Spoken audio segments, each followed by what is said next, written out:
Assalamualaikum warahmatullahi wabarakatuh teman-teman semua. Perkenalkan, nama saya Kristina Graniwidi, mahasiswa PGSD kelas C angkatan 2020 Universitas Negeri Jakarta.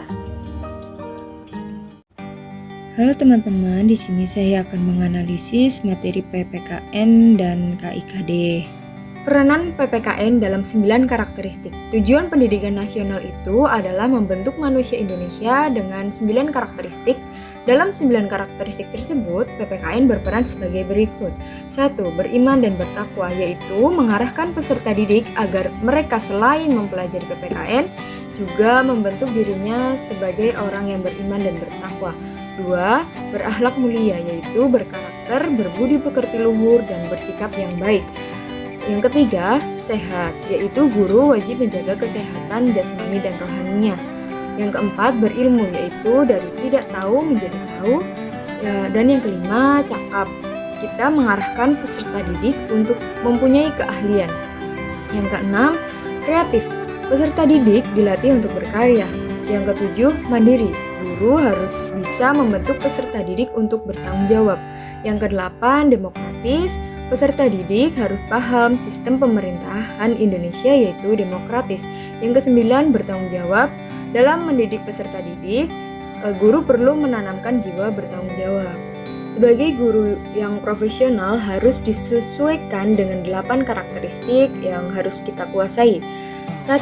Leadership, latih diri untuk memiliki jiwa kepemimpinan. 2. Digital literacy, pemahaman di dunia pendidikan.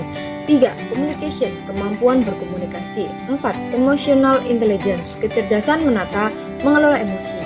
Yang kelima, entrepreneurship, memiliki jiwa kewirausahaan. Yang keenam, global citizenship, harus memiliki pengetahuan yang bersifat global.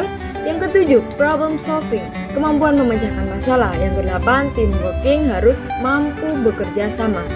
Selanjutnya, target PPKN adalah menciptakan profil pelajar Pancasila. Yang pertama, beriman, bertakwa kepada Tuhan Yang Maha Esa dan berakhlak mulia. Kreatif, gotong royong, berkepindahan global, bernalar kritis, dan mandiri.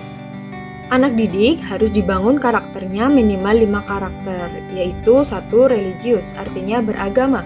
Yang kedua, nasionalis, mengenal tentang bangsa dan pemerintahannya. Yang ketiga, mandiri, harus memiliki kemampuan untuk bertahan hidup.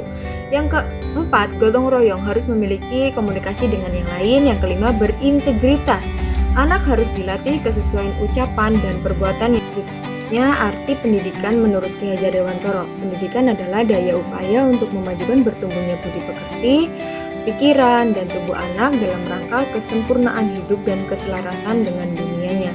Ki Hajar Dewantara mengingatkan bahwa segala ajaran dan cita-cita yang kita anut diperlukan pengertian, kesadaran, dan kesungguhan dalam pelaksanaannya, yaitu ngerti, ngerosok, dan ngelakoni.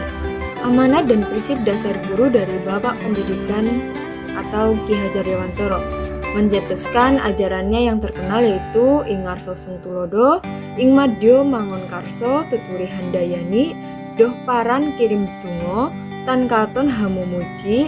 Yang keenam, Waspada Purba Waseso. Yang keenam ini punya Raka Joni tahun 2005. Historial PPKN dalam kurikulum. Yang pertama, kurikulum 1947, pendidikan yang diajarkan lebih menekankan pada pembentukan karakter seperti pendidikan watak, kesadaran bernegara dan bermasyarakat. Yang kedua, kurikulum 1964 yang diajarkan yaitu pengembangan moral. Untuk selanjutnya yaitu kurikulum 1968 yang memiliki tujuan yaitu membentuk manusia bermoral, budi pekerti, dan keyakinan beragama. Dan yang terakhir, kurikulum 1984 di mana siswa ditempatkan sebagai subjek belajar. Selanjutnya yaitu analisis kurikulum 2013 revisi muatan PPKN kelas 1 tema 2 kegemaranku semester 1. Spiritual. Berdasarkan hasil analisis dalam domain spiritual disimpulkan bahwa ruang lingkup bahasan tema 2 subtema 1 dan 2 peserta didik diharapkan dapat mematuhi dan melaksanakan aturan agama yang dianutnya dalam kehidupan sehari-hari di rumah. Yang selanjutnya, berdasarkan hasil analisis dalam domain spiritual tidak terdapat perbedaan antara KI atau KD dengan buku tema guru. Dan dapat disimpulkan bahwa ruang lingkup bahasan tema 2, subtema 3 dan 4 adalah peserta didik diharapkan dapat menerima keberagaman karakteristik individu di rumah. Selanjutnya, domain sosial. Berdasarkan hasil analisis, dalam domain sosial disimpulkan bahwa ruang lingkup bahasan tema 2, subtema 1 dan 2 adalah peserta didik diharapkan dapat melaksanakan aturan yang berlaku di rumah. Dan selanjutnya, berdasarkan hasil analisis dalam domain sosial disimpulkan bahwa ruang lingkup bahasan tema 2, subtema 3 dan 4 adalah peserta didik diharapkan dapat menampilkan kebersamaan dalam keberagaman individu di rumah. Selanjutnya adalah domain pengetahuan. Berdasarkan hasil analisis dalam domain pengetahuan disimpulkan bahwa ruang lingkup bahasan tema 2, subtema 1 dan 2 adalah peserta didik diharapkan dapat mengenali dan mengidentifikasi aturan yang berlaku dalam kehidupan sehari-hari di rumah. Berdasarkan hasil analisis dalam domain pengetahuan disimpulkan bahwa ruang lingkup bahasan tema 2, subtema 3 dan 4 adalah peserta didik diharapkan dapat mengetahui keberagaman karakteristik individu di rumah.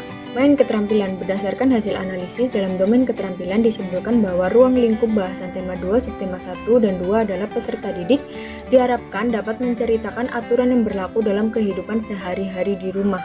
Selanjutnya, berdasarkan hasil analisis dalam domain keterampilan disimpulkan bahwa ruang lingkup bahasan tema 2, subtema 3 dan 4 adalah peserta didik diharapkan dapat menceritakan kegiatan dan aturan yang berlaku dalam kehidupan sehari-hari di rumah. Terima kasih telah menonton dan mendengarkan. Mohon maaf apabila terdapat salah kata. Sekian dari saya. Wassalamualaikum warahmatullahi wabarakatuh.